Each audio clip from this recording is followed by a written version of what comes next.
ভাইরা আমার, আপনারা যত বড় বড় দ্বীনি প্রতিষ্ঠান আছে সারা পৃথিবীতে, যত বড় বড়, আমাদের দেশেই বলেন, বিশ্ব ইজতেমাতে 5 ওয়াক্ত নামাজের পরে কোনো মুনাজাত হয় সম্মিলিতভাবে?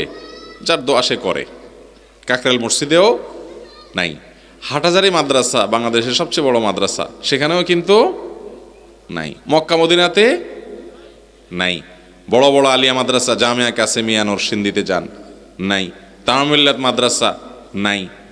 মুশকিল হলে এসব মাদ্রাসা থেকে পড়ে আইসা এলাকাতে আইসা আবার এগুলোর পিছনে যুদ্ধ করে। কিন্তু তাই বলে এগুলো নিয়ে ভাই গন্ডগোল ফাসাদ করা যাবে না। যারা ঠিক ঠিক জোরে জোরে বলতেছেন যুবকরা, আমি জানি আপনারা বেজাল লাগানোর জন্য অনেকে তৈরি হয়ে আছেন যে ঠিক আছে আমরা এখানে যুদ্ধ লাগাই দেব। খবরদার, সম্মিলিত মুনাজাত যদি কোনো ইমাম এটাকে যদি মুস্তাহাব মনে করে আমল করেন, তার পিছনে ওই যে আমরা একটু আগে ওয়াজি করলাম আজকে যে লাগালাগি করা যাবে না। আপনি লাগালাগি করতেছেন আর এটাকে দিনের কাজ মনে করতেছেন না ভাই। আপনি সালাম ফিরানোর পরে জিকির আজকার করেন, দোয়া দুরুদ পড়েন, আরেক ভাইকে পারলে বুঝান, কিন্তু আল্লাহর ওয়াস্তে এটা নিয়ে নিজেদের মধ্যে গ্রুপিং গন্ডগোল ফাসাদ করবেন না। ওলামা একরাম যদি বুঝেন যে এটা সুন্নাহ, তখন এটাকে মানবেন। নিজের ইগোতে অনেক সময় ধরে না, সারা জীবন একটা বলে আসছে, এখন আরেকটা কীভাবে জানলাম। ভাই আমরা অনেক সময় একটা মাসআলা বলার পর কোনো আলেম আমাদেরকে বললেন ভাই আপনার এই মাসআলা ভুল আছে, আমরা সাথে সাথে ঘোষণা দিয়ে দিই ভাই তাহলে আগেরটা বাদ, আগের ভিডিও ডিলিট, ভাই আমাদের এটাতে ভুল আছে, আমরা সংশোধন করি। ওই যে ক্যামেরাম্যান ভাইদেরকে বলি ভাই এটা ভুল হয়েছে, তোমরা ডিলিট করে দাও। মুসলমান ভুল স্বীকার করতে কখনো কার্পণ্য করবেন না। আমরা কেউ ফেরেশতা না ভাই, আমরা কেউ ভুলের উঠবে, আমাদের সময়ের ভুল হতে পারে। অতএব আমার কাছে যদি কোনোটা সঠিক মনে হয়, সাথে সাথে আমি এটাকে মেনে নিব ইনশাআল্লাহ। ইমাম সাহেবরা মসজিদে মুসল্লিদেরকে সুন্নত শিখাবেন। এই যে নামাজের পরে দোয়াগুলা জিকিরগুলা পড়া দরকার, এগুলো আমাদের মুসল্লিরা জানে না। এগুলো আমাদের ত্রুটি, আমাদের ইমাম সাহেবদের ত্রুটি, খতিব সাহেবদের ত্রুটি, যে আমরা মানুষকে সুন্নত শিখাই নাই। মানুষকে সুন্নত শিখান। এই দোয়াগুলো লিখে লিখে মসজিদে 2 পাশে টাঙায় দেন, যাতে করে মানুষ এগুলো দেখে দেখে পড়তে পারে, অভ্যস্ত হতে পারে। আমাদের সারা জীবন হুজুরদের উপরে আমরা এত ডিপেন্ডেন্ট যে কোনো দোয়া আমরা নিজেরা করতে পারি না, সব আমাদের ডিপেন্ড করতে হয় হুজুরদের উপরে। নামাজের পরে বসে থাকে যে হুজুর উঠালে হাত উঠাবো, নিজে নিজে উঠাই যে একটু আল্লাহর কাছে দোয়া করবো, এটা আমরা জানি না। নতুন দোকান দিছি, তাও কি লাগবে, ওই হুজুরই ঠিক করতে হবে। কেন রে ভাই, আপনার দোকানে আপনি দোয়া করতে পারেন না? আপনারা কে বলছে হুজুর নিয়ে যেতে? ভাই আল্লাহর কাছে দোয়া আল্লাহ তাআলা করতে বলছে না করাইতে বলছে মানুষ দিয়া? আল্লাহ বলছেন উদউনি আস্তাজিব লাকুম, তোমরা আমার কাছে দোয়া করো, আমি দোয়া কবুল করবো, আল্লাহ বলছেন। এখন সবাইকে দোয়া অভ্যস্ত করতে হবে, দোয়া শেখাতে হবে ইমাম সাহেবদের। কিন্তু আপনারা তাই বলে ওই যে ইমাম সাহেবদের পিছনে একেবারে মাজায় গামছা বেঁধে লেগে যাবেন, পিছে লাগার বিরুদ্ধেই তো এতক্ষণ বললাম। অতএব লা তাদাবারু, একে অন্যের পিছে লাগতে যাবেন, পারলে সামনে লাগবেন। সামনে লাগা মানে কি, পারলে একটু বসে নম্রতার সাথে আলোচনা করবেন সম্ভব হলে। আর যদি সেটাতেও দেখেন যে না ঝামেলা হতে পারে, দরকার নাই, আপনি নিজের চরকা তেল দেন। আপনি এলাকাতে গন্ডগোল ফাসাদ সৃষ্টি করলে সেটা কিন্তু ভয়াবহ গুনাহ হবে। কথা কি বুঝাতে পারছেন ভাইরা আমার? গন্ডগোল ফাসাদ এটা খুব বাজে একটা জিনিস। মুসলমানরা শান্তিপূর্ণভাবে অবস্থান করতে হবে। সুন্নাহকে প্রচার করেন, সুন্নাহ যত প্রচারিত হবে তত বেশি গায়ের সুন্নাহ এমনি দূর হয়ে যাবে। 10 জন মানুষকে সুন্নাহ শিখান, ভাই নামাজের পরে এই দোয়া পড়েন, এই দুরুদ পড়েন, এইভাবে সুন্নত নামাজ পড়েন, এইভাবে আমল করেন, হাদিস বর্ণিত আমলগুলো শিখাই দেন, এমনি সব দূর হবে। আর ইমাম সাহেবরা হিম্মত করেন সারা জীবন শুধু ট্র্যাডিশনাল পদ্ধতিতে না থেকে মানুষকে সুন্নাহটা শিখান অন্তত। আল্লাহ তাআলা আমাদেরকে আমলের তৌফিক দান করুন। ভাইরা আমার, আমরা অনেকে নিজের পক্ষের হুজুর নিয়ে আসি যে নিজের পক্ষের হুজুরদের দিয়ে কিছু বলাবো, তাহলে এবার হুজুর চলে গেলে আমরা ওটা মাজা গামছা বেঁধে নামো, দেখছো কি বলছে।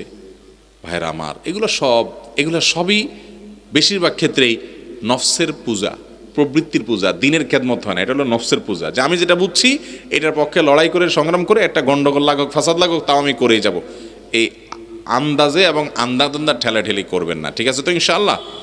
বাকি সুন্নত যদি বলতে চাই আমি, তাহলে সালাম ফেরানোর পর ইমামের সাথে মুয়াজ্জিনের কোনো সম্পর্ক না, প্রত্যেকে বসে দোয়া দুরুদ জিকির আজকার করতে থাকবেন। ইমাম সাহেবরা মানুষকে দোয়া শিখাবেন, আপনার উপরে ডিপেন্ডেন্ট হয়ে থাকবে সবাই, একেবারে ইমাম সাহেবের সাথেই উড়াইতে হবে না, কথা নাই। ইমাম সাহেব হয়তো আজকে তার 3টা জিনিস আল্লাহর কাছে চাওয়ার দরকার আছে, উনি চাইছে, চাওয়ার পরে উনি হাত নামায় ফেলছে, আপনার হয়তো আরও 2টা বাকি আছে চাওয়া, তো আপনি আর একটু বাড়াই চাইবেন না? কিন্তু না, আমাদের দেশের সিস্টেমই হলো কি যে হুজুর নামায় ফেলছে, তুমি আবার হাত উঠে রাখছো কেন? আশপাশ দেখবেন অনেকে গুতা মারে এরকম করে, আছে না? সে হুজুর নামায় ফেলছে, তুমি বসে আছেন, তুমি নামাও নামাও না ভাই। নামাজের পরে আল্লাহর কাছে কিছু চাইতে গেলে চাওয়ার দরকার থাকলে অবশ্যই আমরা চাইবো। অনেকে আছে আবার আল্লাহর কাছে দোয়া করাই ভুলে গেছে, একদম আছে না, দোয়াই ভুলে গেছে, দোয়াই নাই, চোখের পানি ফেলতে পারে না, চাইতে পারে না। অতএব দোয়া করবো তো ইনশাআল্লাহ, কিন্তু সুন্নাহ পদ্ধতিতে। কোন পদ্ধতিতে? সুন্নাহ সম্মত পদ্ধতিতে। নবী করিম সাল্লাল্লাহু আলাইহি সাল্লাম সালাম ফেরানোর পর 3 বার ইস্তেগফার পড়তেন, আস্তাগফিরুল্লাহ আস্তাগফিরুল্লাহ আস্তাগফিরুল্লাহ। এরপরে কি পড়তেন? আল্লাহুম্মা আনতাস সালাম ওয়া মিনকাস সালাম তাবারাকতা ইয়া যাল জালালি ওয়াল ইকরাম। নবী সাল্লাল্লাহু আলাইহি সাল্লাম সালাম ফেরানোর পরে সূরা ইখলাস একবার, সূরা ফালাক একবার, সূরা নাস একবার পড়তেন, আয়াতুল কুরসি পাঠ করতেন, সুবহানাল্লাহ আলহামদুলিল্লাহ আল্লাহু আকবার 33, শেষেরটা 34, কোন বর্ণনা আছে তিনটা 33, আর লাস্টে একবার লা ইলাহা ইল্লাল্লাহু ওয়াহদাহু লা শারীকা লাহু লাহুল মুলকু ওয়া লাহুল হামদ ওয়া হুয়া আলা কুল্লি শাইইন কাদির পড়তেন, সব মিলে 100 বার। তাহলে তিনটা 33, 99, আর একবার লা ইলাহা ইল্লাল্লাহু ওয়াহদাহু লা শারীকা লাহু পড়তেন। তারপরে তিনি পড়তেন আল্লাহুম্মা আইন্নি আলা যিকরিকা ওয়া শুকরিকা ওয়া হুসনি ইবাদাতিক। তিনি পড়তেন লা ইলাহা ইল্লাল্লাহু মুখলিসিনা লাহুদ্দিন ওয়া লাউ কারিহাল কাফিরুন।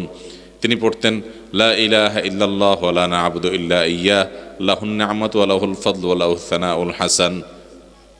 এগুলো সব আপনাদের মুখস্থ আছে তো সবার? নাই, বেশিরভাগ মানুষের নাই। নবী করিম সাল্লাল্লাহু আলাইহি সাল্লাম সালাম ফেরানোর পর 5 ওয়াক্ত নামাজে সালাম ফেরানোর পর এগুলো সব পাঠ করতেন। এগুলো আমাদের বেশিরভাগ লোকের মুখস্থ।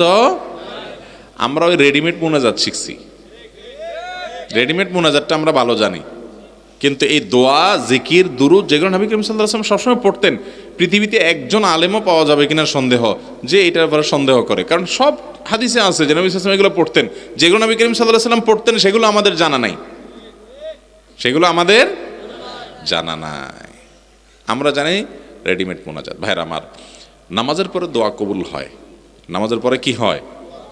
আপনি আল্লাহর কাছে কিছু চাওয়ার দরকার আছে, তো অবশ্যই আপনি নামাজের পরে আল্লাহর কাছে 2 হাত তুলে চাইতে পারেন, কোনো অসুবিধা নাই, এটাতে কোনো অসুবিধা নাই।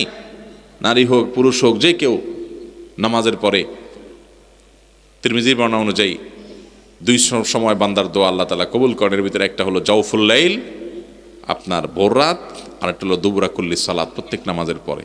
এই জন্য আপনি আল্লাহর কাছে দোয়া করতেই পারেন, কিন্তু ইমাম সাহেবের সাথে মুসল্লিরা সবাই একেবারে জোগাড় দিয়ে একসাথে তালে তাল মিলিয়ে সুরে সুর মিলিয়ে হাতে হাত মিলিয়ে একসাথে তুলবে, দোয়া করবে, আবার ইমাম সাহেবের অনুসরণ করে নামাজ যেরকম অনুসরণ করে দোয়া তো এরকম অনুসরণ করবে। এরকম নবী করিম সাল্লাল্লাহু আলাইহি সাল্লাম তার জীবনে 10 বছরে প্রায় 18,000 ওয়াক্ত নামাজের ইমামতি করেছেন। 18,000 ওয়াক্ত 10 বছরে মদিনাতে। এই 10 বছরের ইমামতিতে 18,000 ইমামতিতে ওয়াক্তের ইমামতিতে যদি একবারও নবী করিম সাল্লাল্লাহু আলাইহি সাল্লাম সালাম ফেরানোর পরে সবাইকে নিয়ে হাত তুলে দোয়া করে আবার নামে ফেলতেন, তাহলে শত শত হাদিসে তার বিবরণ আসতো। কারণ মসজিদে নববীতে অসংখ্য সাহাবীরা থাকতেন, বর্ণনা করতেন। আপনারা জানেন নবী করিম সাল্লাল্লাহু আলাইহি সাল্লাম থুতু ফেললেও কোন দিকে ফেলছেন, কিভাবে ফেলছেন, এর বিবরণ পর্যন্ত হাদিসে চলে আসছে। তার একান্ত স্ত্রীর সাথে কৃত আচরণ, সেগুলোর বিবরণ হাদিসে চলে আসছে। তিনি টয়লেটের ভিতরে কিভাবে পরিচ্ছন্ন হতেন সেটা পর্যন্ত হাদিসে চলে আসছে। সাহাবীরা বলেছেন যে আমাদের নবী করিম সাল্লাল্লাহু আলাইহি সাল্লাম একজন বাবা যেরকম সন্তানকে, একজন মা যেরকম বাচ্চা কাচ্চাকে তাকে পরিচ্ছন্ন হওয়াটা পর্যন্ত শিখে আমাদের নবীজি সাল্লাল্লাহু আলাইহি সাল্লাম এরকম করে আমাদের প্রতিটা বিষয় ধরে ধরে শিখাই দিতেন। সেখানে নামাজের পরে তিনি যদি এরকম সবাইকে নিয়ে আমাদের মতো এরকম মোনাজাত করতেন সম্মিলিতভাবে, তার বিবরণ একটা হাদিসেও থাকতো। অথচ এরকম একটা হাদিসে পাওয়া যায় না যে নবী করিম সাল্লাল্লাহু আলাইহি সাল্লাম 5 ওয়াক্ত নামাজের পরে সালাম ফিরে সবাইকে নিয়ে হাত তুলছেন, আবার উনি নামাইছেন, সবাই হাত নামাইছে। সাহাবীরা বলছেন যে রাফা ইয়াদাইহি ফারাফানা, এবং তিনি নামাজ মুনাজাত শেষ করেছেন, আমরা করেছি। এই ইমাম সাহেবের সাথে মুক্তাদিদের সালাম ফেরানোর পরে আর কোনো সম্পর্ক থাকে না। ইমামের অনুসরণ করবেন কতক্ষণ পর্যন্ত? সালাম ফেরানো পর্যন্ত। ইমাম সাহেব আসসালামু আলাইকুম রহমতুল্লাহ বলছে, আসসালামু আলাইকুম রহমতুল্লাহ বলছে, এই পর্যন্ত ইমামের অনুসরণ করবেন। এরপরে ইমাম অনুসরণ নাই, এরপরে আপনারটা আপনার, ইমাম সাহেবেরটা ইমাম সাহেবের। কথাকে বুঝাতে পারছি?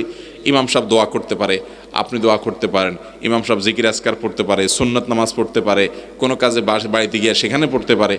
এখন আর ইমামের সাথে মুক্তাদির কোনো সম্পর্ক নাই। নবী করিম সাল্লাল্লাহু আলাইহি সাল্লাম বলেছেন ইন্নামা জুইলাল ইমামু লিউতাম্মা বিহি, নিশ্চয় ইমাম নির্ধারণ করা হয়েছে তাকে অনুসরণ করার জন্য। ইমাম নির্ধারণ করা হয়েছে তাকে কিসের জন্য? অনুসরণ করার জন্য। অতএব ইমাম যখন দাঁড়ায়, ইমাম যখন রুকু করে তোমরা রুকু করবে, তিনি যখন সিজদা করেন তোমরা সিজদা করবে, তিনি যখন সালাম ফিরায় তোমরা সালাম ফিরাবে, বাস শেষ। নবীজি সাল্লাল্লাহু আলাইহি ওয়াসাল্লাম এটা বলেন নাই তিনি যখন দোয়া করবে তখন তোমরা দোয়াও করবে। এই হাদিসের শেষাংশে এই কথা কোথাও নাই। একজন আলিমও দেখাতে পারবেন না, আপনি নিজে খুঁজে দেখেন। এটা বলেন নাই যে নবী করিম সাল্লাল্লাহু আলাইহি ওয়াসাল্লাম কিন্তু একটা একটা করে সবগুলো বলছেন, ইমাম যখন এটা করবেন তখন তোমরা এটা করবে, যখন এটা করবে তখন এটা করবে, যখন সালাম ফিরাবে তখন তোমরা সালাম ফিরাও, শেষ কাহিনী। এরপরে আর কোনো ইমামের অনুসরণ নাই, সেপারেট, প্রত্যেকে আলাদা আলাদা। কিন্তু আমাদের দেশে ওই দোয়াটা পর্যন্ত ইমামের সাথে আমরা মিলাইনি।